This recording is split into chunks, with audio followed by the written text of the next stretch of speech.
Republicans outraged. President Obama calling and claiming Fox News is overhyping the scandal about the Benghazi terror attack. Have a listen here.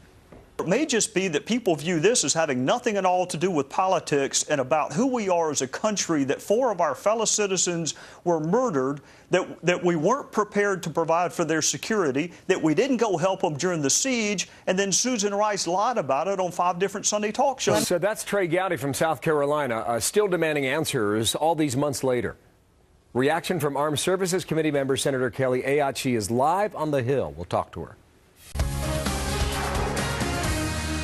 Well, there's some new outrage this morning from top Republican lawmakers after President Obama claims that the media is trumping up so-called scandals like the Benghazi terror attack, and in particular, Fox News. That attack, as we know, left 4 Americans dead. We still do not have anyone in custody in their deaths. Oklahoma Senator Jim Inhofe accused the president of straight up lying during the interview with Bill O'Reilly. Here's what he said. It's just an outrageous lie, and it's kind of hard to call it anything else. It's kind of like Obamacare and the things that he said in the beginning and now is denied. I will say this to my dying day. I know people don't realize it now, but that's going to go down in history as the greatest cover-up. And I'm talking about compared to the Pentagon Papers, Iran-Contra, Watergate, and the rest of them. This was a cover-up in order for people right before the election to think that there was no longer a problem with terrorism in the Middle East. So that's that. I'm joined now by New Hampshire Republican Senator Kelly Ayotte. She is on the Senate Armed Services Committee and is also very upset about the president's comments during this interview. Senator, welcome. Good to have you here today.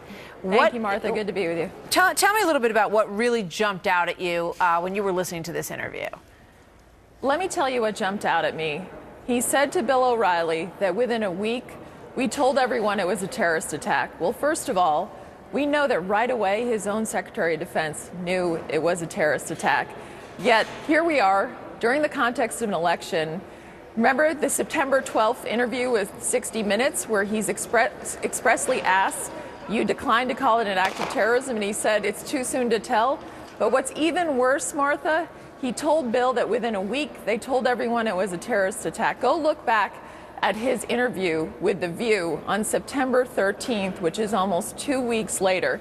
He was directly asked whether this was a terrorism attack. And you know what he said? It's still under investigation. So it was almost 2 weeks later, and he was still not calling it a terrorist attack. So this just doesn't pass the smell test when you look at the context of this entire thing. He also talked in Bill's interview about the fact that, security was lax at the consulate. Why then did Susan Rice go on Sunday shows and tell multiple shows that the security at the consulate was significant, it was strong, and it was secure? Yeah. You can't tell me that that wasn't said in the context of an election where it didn't fit their narrative what happened there. You know, I'm curious what you think about these new revelations this morning about Jeff Morrell and the talking points issue, because now there's some indication that he may have been the one that changed these talking points. At one point, he said it was the FBI that changed the talking points, and this is perhaps it is relevant because that appears to have been what was given to Susan Rice when she went out there after all of these so-called, assessments that it was terrorism, and said that it was a video that incited protests that we now know did not exist.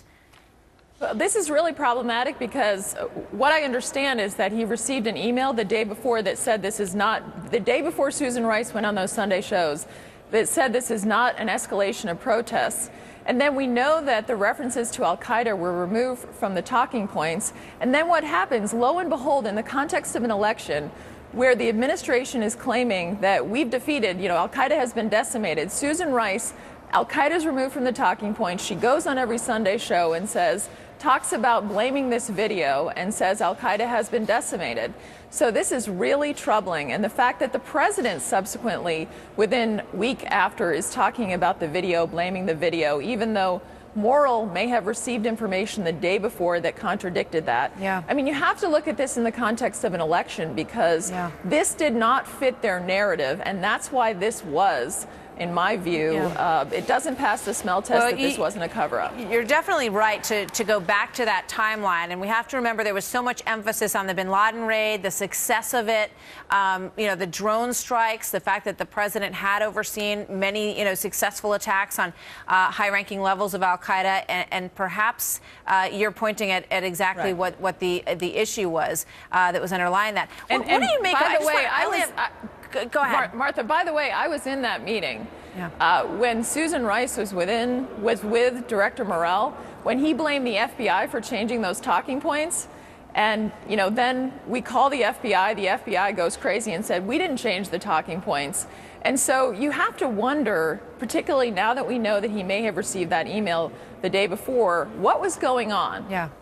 No, there were clearly some discussions going on, and thank you for pointing out that you were in that meeting. And we remember it was sort of the Susan Rice's moment to go up and speak to people on the Hill, to you, to Lindsey Graham, to John McCain, and explain what she had been talking about when she went out there in those 5 Sunday appearances. So there is a lot more here, contrary to what the president said to Bill O'Reilly in that interview at the Super Bowl. Senator, thank you very much. We'll talk to you soon. Thanks, Martha. Appreciate it. Thanks. I mean, more to come on this, too. I mean, it just seems like we're just plodding along, month after month. And still no arrest and no satisfaction for those 4 families in terms of the promise that was given to them that the president would be dogged in finding them. That's right. 19 past the hour.